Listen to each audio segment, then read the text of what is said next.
Hello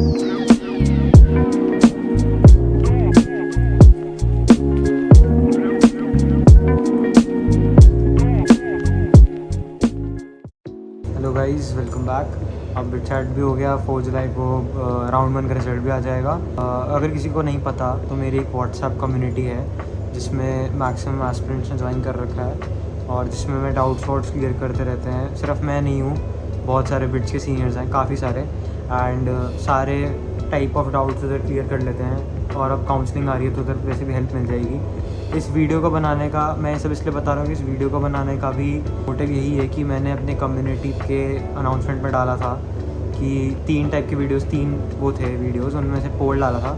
तो इसमें काफ़ी अच्छे डिफरेंस के साथ इस टॉपिक पे वीडियो बनाने के लिए लोगों ने बोला कि इस टॉपिक पे वीडियो बनाओ। तो ऑब्वियसली टाइटल पढ़ के तो समझ ही हो गए कि मैं इसमें थोड़ा प्रोसेस बताने वाला हूँ कि अब तुमने पेपर दे दिया तो लग रहा है तुम्हारे बिट्स में होने वाला है, अब तुम आगे क्या एक्सपेक्ट करो, क्या क्या होगा, कैसे क्या फ्लो रहता है, वो मैं थोड़ा बता देता हूँ। अब ऑब्वियसली मैं अपनी स्टोरी का सोच के बताऊँगा। इन जनरल हो सकता है 1 या 2 चीज़ें छोटी मोटी को मिस कर दूँ, बट मेजरली सब पता चल जाएगा तुमको कि मेन प्रोसेस होता क्या है। तो सबसे पहले बिटचैट हो गया तुम्हारा, मतलब बिटचैट का बेस्ट स्कोर आ गया। फिर अब राउंड 1, मैंने राउंड 1 और राउंड 2 की डेट्स देखी थी इसलिए जानबूझ के। राउंड 1 शायद 4 जुलाई को आ रहा रिजल्ट और राउंड 2 शायद 19 जुलाई। मेरे को पता नहीं है अभी गलत है कि नहीं है, मैंने वेबसाइट पर डेट्स देखी थी किसी। राउंड 1 का रिजल्ट आएगा 4 जुलाई को, ठीक है। अब तुम्हारा रिजल्ट आया 4 जुलाई को। अब तुम्हारे पास 3 ऑप्शन होंगे, या तो तुम उस चीज़ को चूज़ कर लो, choose in the sense freeze, like complete freeze, कि तो तुम्हें राउंड 1 में मिला है उसका तुम कैंपस भी ले रहे हो, ब्रांच भी ले रहे हो।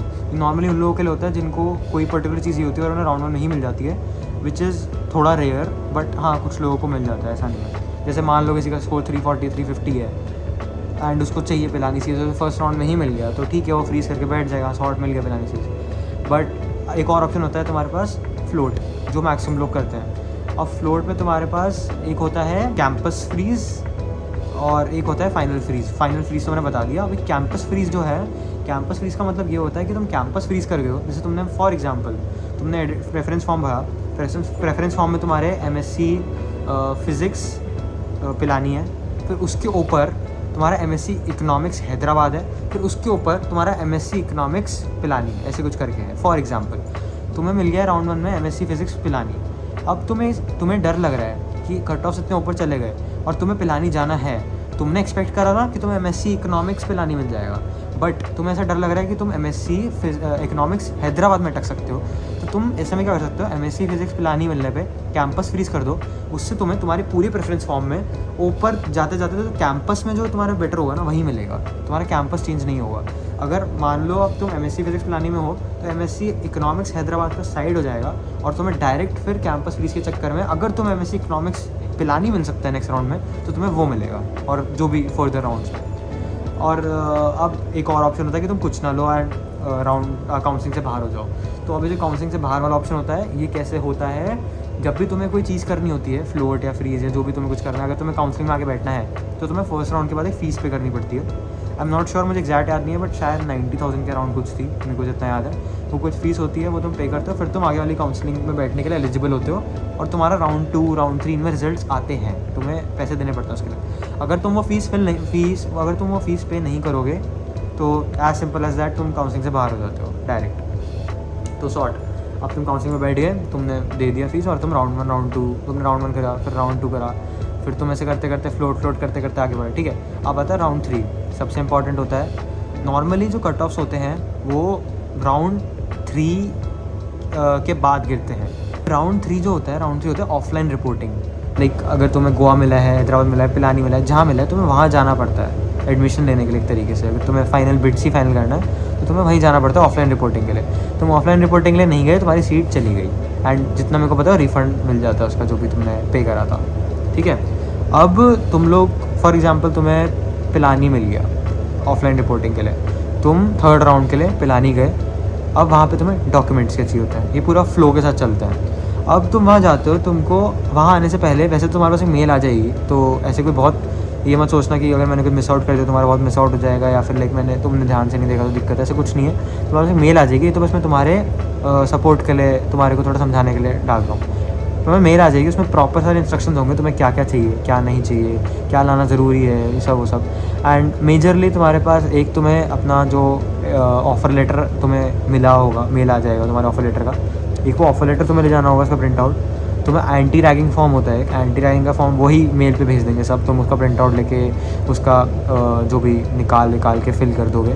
फिर एक एंटी रैगिंग के अलावा एक और होता है मेडिकल सर्टिफिकेट। हाँ, एक होता है मेडिकल सर्टिफिकेट जो तुम्हारा मेडिकल फिटनेस के लिए होता है। वो तुम किसी भी फैमिली डॉक्टर मान लो या किसी डॉक्टर से जाके तुम बोलोगे कि कॉलेज के लिए मेडिकल सर्टिफिकेट करना है, तुम्हारा चेकअप करके तुम वो सारी डिटेल्स फिल कर देंगे, तुम उन्हें फॉर्म दे दोगे तो वो अपनी स्टैम्प वैम्प लगा देंगे, सब सॉर्ट है। बाकी तो कोई मेजर डॉक्यूमेंट्स है, 10-12 का सर्टिफिकेट हो गया, वो तो बेसिक है, आधार कार्ड हो, ये सारे तुम ऑब्वियसली सब तो ले ही जाओगे, इतना मैं एक्सपेक्ट कर रहा हूँ कि 10 और मेल पे भी लिखा ही होगा, ठीक है, सारे डॉक्यूमेंट्स। अब वहाँ पे तुम कैंपस में पहुँचोगे, जिस भी कैंपस में, मेरे साथ ऐसा होता है, मैं पर्सनली से बताता हूँ, कैंपस पहुँच के तुम्हारे पेरेंट्स अलग हो जाएंगे, तुम लोग अलग हो जाओगे, तुम लोग को एक स्टूडेंट्स को एक रूम में भेजेंगे, जैसे हमारे यहाँ हुआ था, बड़ा रूम था, उधर सबको बैठा देंगे लाइन से। फिर वहाँ पे 3 चिट्स थी, 3 चिट्स के वो थे, तो 3 चिट्स के स्टैक्स थे, क्योंकि हमारे यहाँ 3 फ्रेशर्स हॉस्टल थे, कृष्णा, गांधी और SR, ठीक है। अब वहाँ पे जाके वो एक एक को रैंडमली बच्चे को कोई भी चिट दे रहे थे, हर चिट पे एक रूम नंबर लिखा था। तो तुम्हारा रूम एलोकेशन ऐसे एकदम रैंडमली होता है, वो एक चिट उठाते हैं, जो रूम नंबर लिखा है वो तुम्हारा रूम पूरे साल के लिए, ठीक है। अब वहाँ पे तुम्हें चिट मिल गई, तुम्हारा रूम हो गया, तुम रूम गए, रूम सेटअप कर लिया। फिर तुम्हारा अगले दिन होती है डॉक्यूमेंट वेरिफिकेशन, जिसके लिए एक अलग से रूम मिलता है तुमको, वो सब डिटेल्स, सारी डिटेल्स तुम्हें मिल जाएंगी कि तुम्हें किस रूम में जाना है डॉक्यूमेंट वेरिफिकेशन के लिए, वो तुम्हें कैंपस में सब गाइड कर दिया जाएगा। तुम डॉक्यूमेंट वेरिफिकेशन के लिए जाओगे, वहाँ तुम्हारी वो डॉक्यूमेंट्स देखेंगे, चेक करेंगे, 10th का सर्टिफिकेट, 12th का certificate, offer letter, anti ragging collect करेंगे, सारे डॉक्यूमेंट्स लेंगे, सब सॉर्ट, तुम्हारा एडमिशन कंप्लीट। फिर उसके बाद तुम चाहो तुम्हारे पेरेंट्स फिर जा सकते हैं, ऐसा कुछ नहीं, क्योंकि फिर सारा तुम्हारा काम है। तुम्हें फिर उसके बाद होगी तुम्हारी इंडक्शन सेशन होगा, तुम्हारा एक इंडक्शन उधर होगा, मेन ऑडी में हुआ था जैसे हमारे में, तुम्हारे भी मोस्ट वाली वहीं ऐसे ही होगा। तो मेन ऑडी में सारे बैठते हैं, उनको सब समझाते हैं, कैंपस के बारे में बताते हैं, डायरेक्टर से बात करते हैं, जो भी ऐसे करके। हाँ, फिर होती है तुम्हारी रजिस्ट्रेशन सबसे इंपॉर्टेंट है, जो बाकी बहुत लोगों को बहुत अच्छा प्लस पॉइंट भी लगता है, और है वो प्लस पॉइंट कि तुम्हारा एक PR नंबर आएगा, PR नंबर की वो आएगी PDF, प्रायोरिटी नंबर के बेसिस पे तुम्हारे को टाइम स्लॉट्स मिलाए जाएंगे, टाइम स्लॉट्स दिए जाएंगे, जिस पे तुम अपना टाइम टेबल बना सकते हो, टाइम टेबल अपना खुद बना सकते हो।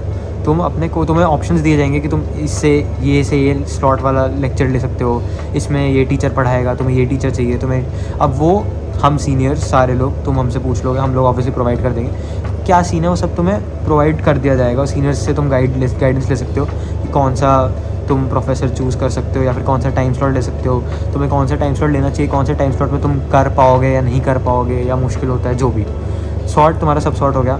अब तुम सोच रहे हो कि बाकी के राउंड्स क्या, बाकी के राउंड्स होते हैं राउंड 4, राउंड 5, राउंड 6, राउंड 7 से करके, आई गेस वो वेरिएबल रहता है हर साल। जैसे पिछले साल आई एम नॉट श्योर, शायद 7 या 8 हुए, तो उससे पिछले साल शायद मैंने सुना है 10 या 11 भी हो गए, तो वो वेरिएबल रहता है जब तक सीट सारी फिल ना हो जाए, जो भी।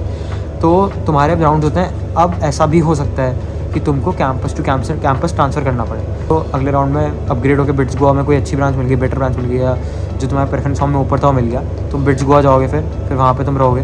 फिर फॉर एग्जांपल तुम्हारा एक और राउंड में आके वापस पिलानी आ गया, तुम्हें वापस पिलाने आना पड़ेगा।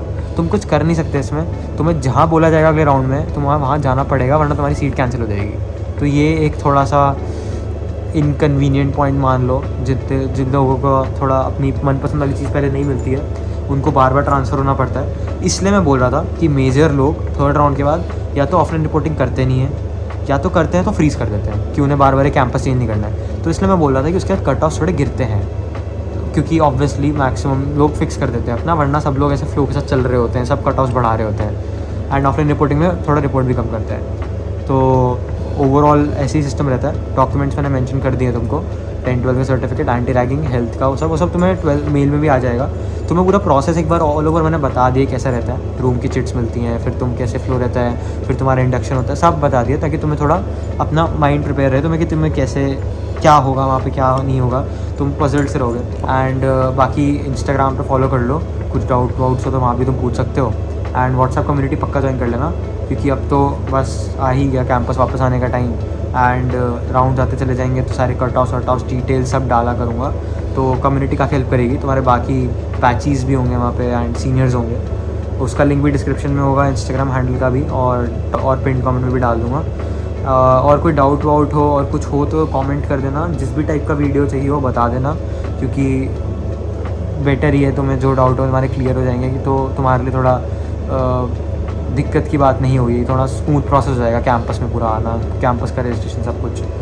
सो या best of luck for counselling. Connected रहो, कमेंट्स में बातें करते हैं, कुछ डाउट्स हो तो बात करो, व्हाट्सएप कम्युनिटी में आके बात करो, सारे सीनियर्स बहुत हेल्पफुल हैं, सब बातें करेंगे, सब तुम्हारे को डाउट्स वाउट्स, तुम्हारे को कोई कंपैरिजन करना है कि ये लूँ या तुम्हें लैपटॉप का पूछना है, तुम्हें कुछ पूछना है, तुम सब पूछ सकते हो। सो या that's it, thank you for watching.